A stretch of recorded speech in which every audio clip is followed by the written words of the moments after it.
Morning time stories. విమానం. అది June 12 తారీఖు. విమానం అహ్మదాబాద్ నుంచి లండన్ కి ప్రయాణమైంది. ప్రయాణమైన కొద్ది నిమిషాల్లోనే అది ప్రమాదవశాత్తు కూలిపోయింది. అందులో ఉన్న ఎంతో మంది ప్రయాణికులు మరణించారు. అందులో ఒకరి కథని ఇప్పుడు మనం తెలుసుకోబోతున్నాం. నిజానికి ఈ ప్రమాదం నిజంగానే జరిగింది. కాకపోతే అందులో ఆ అబ్బాయి ఉన్నాడు. ఆ అబ్బాయి వివరాలు బయటపెట్టడం మంచిది కాదన్న ఉద్దేశంతోనే ఆ అబ్బాయిని అమ్మాయిగా ఉద్దేశించి కథని తెలియచేస్తున్నాం. ఇది కేవలం నిజానికి దగ్గరగా ఉన్న కల్పిత కథ మాత్రమే. ఇక కథలోకి వెళ్దాం. కొన్ని రోజుల క్రితం సీతారా అనే అమ్మాయి చాలా సంతోషంగా తన తల్లి దగ్గరకొచ్చి, అమ్మా, మన కష్టాలన్నీ తీరిపోయాయమ్మా. నువ్వు కష్టపడి నన్ను చదివించినందుకు నాకు లండన్లో ఉద్యోగం వచ్చిందమ్మా. ఇంకా ఈ పల్లెటూర్ని వదిలిపెట్టి నేను వెళ్లాల్సిన సమయం వచ్చింది. ఆ మాటలు విన్న మీన తల్లి శకుంతల, అమ్మా, ఒక చిన్న పల్లెటూరులో పెరిగి కష్టపడి చదివి గొప్ప స్థాయికొచ్చినందుకు చాలా సంతోషంగా ఉందమ్మా. చదివి ఉద్యోగం సంపాదించావు, అంతే చాలు. ఈ ఊర్లో ఎవ్వరికీ లేని పేరు నీకు వస్తుంది. అమ్మా, నేను ఊర్లో నా స్నేహితులందరికీ చెప్పి వస్తానమ్మా.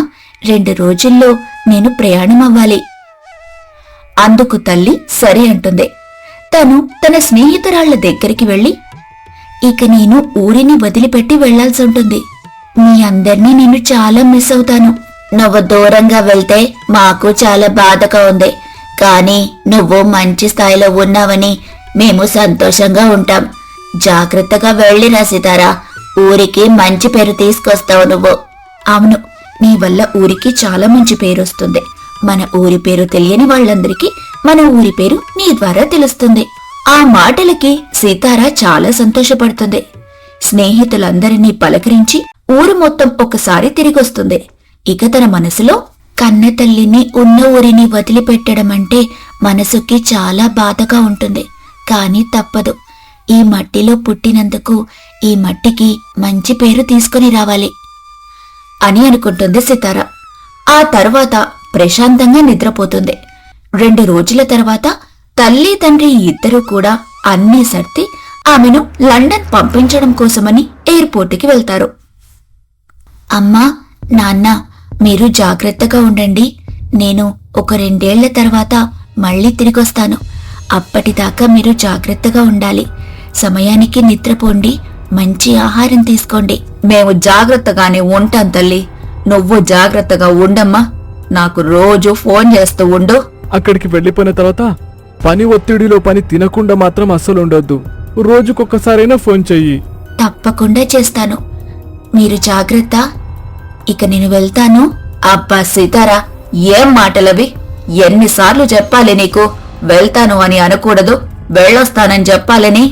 సరే సరే, వెళ్ళొస్తాను, జాగ్రత్త అంటూ వాళ్లకి వీడ్కోలు చెప్పి ఎయిర్పోర్ట్ లోపలికి వెళ్లిపోతుంది. తల్లి తండ్రి బాధగా అలా కొంచెం ముందుకు కదులుతారు. ఇంతలోనే ఘోర ప్రమాదం జరిగిపోతుంది. విమానం కొన్ని క్షణాల్లోనే గాల్లోనే పేలిపోయింది. అప్పటికప్పుడు తల్లిదండ్రులకు విషయం తెలిసింది. వాళ్లకి కాళ్ళు చేతులాడలేదు. సీతారా, అమ్మ సీతారా, నా బంగారు తల్లి, నన్ను వదిలిపెట్టి వెళ్లిపోయావా?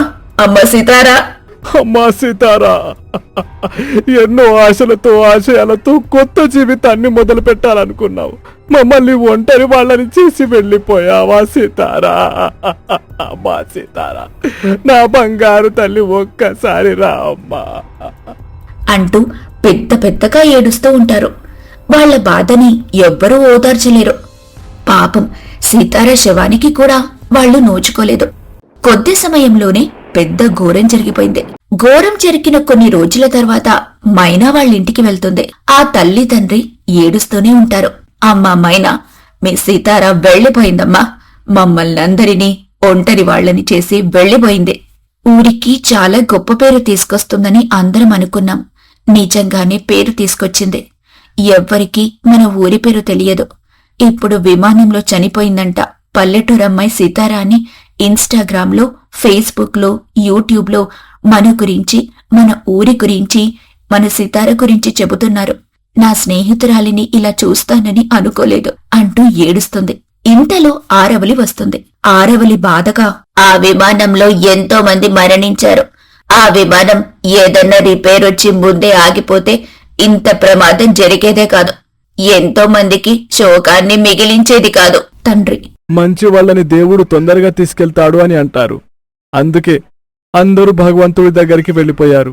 ఆరవలి: చనిపోయిన కుటుంబానికి ₹1,00,00,000 బహుమతిస్తున్నారంట. ₹1,00,00,000తో నా బిడ్డ ప్రాణం తిరిగి రాదుగా. మనిషి లేకుండా డబ్బు ఏం చేసుకోం.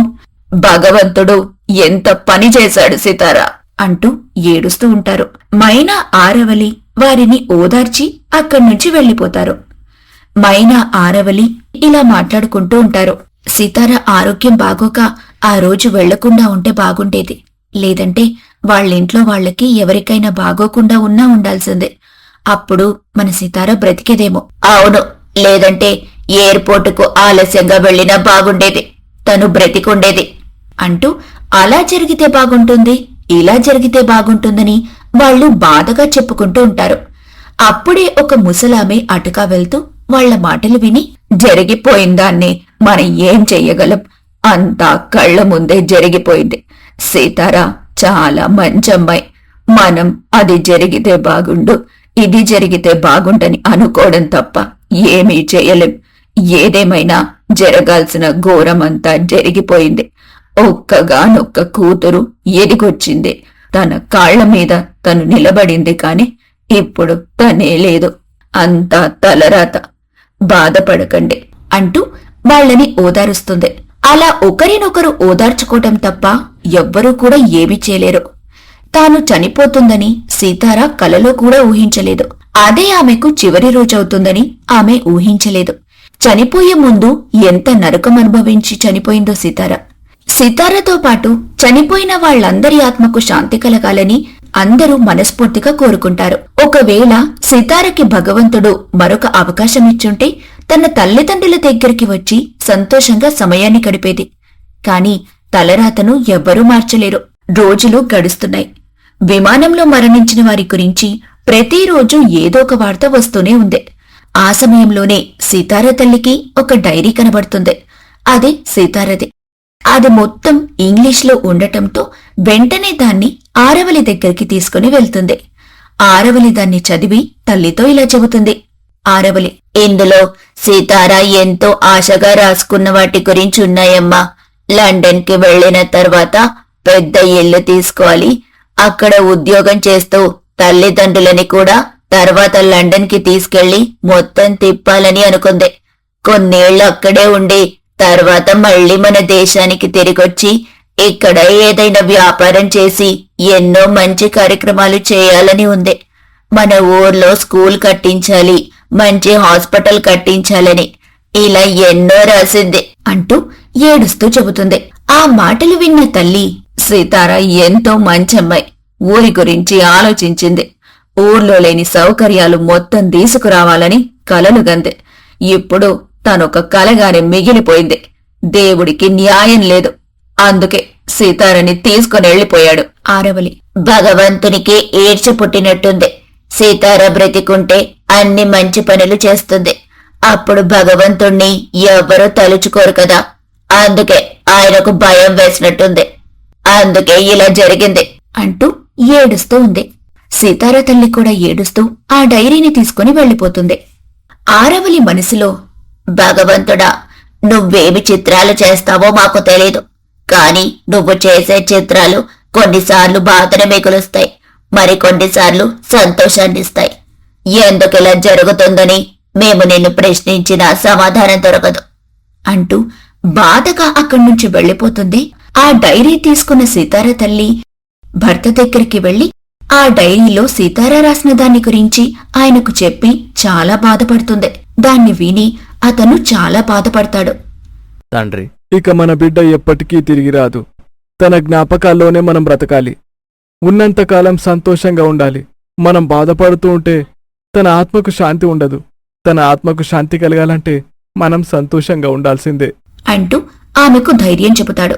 ఆ విధంగా ఒకరికొకరు ధైర్యం చెప్పుకుంటూ జరిగిపోయిన దాన్ని మర్చిపోవడానికి ప్రయత్నిస్తారు. ఈ ప్రమాదంలో మరణించిన వారి ఆత్మలకు శాంతి కలగాలని అందరూ ఓం శాంతి అని కామెంట్ చేయండి. ఇక ఇదే ప్రమాదంలో జరిగిపోయిన మరొకరికి సంబంధించిన జీవిత కథను తెలుసుకోవాలనుకుంటే కింద కామెంట్ చేయండి.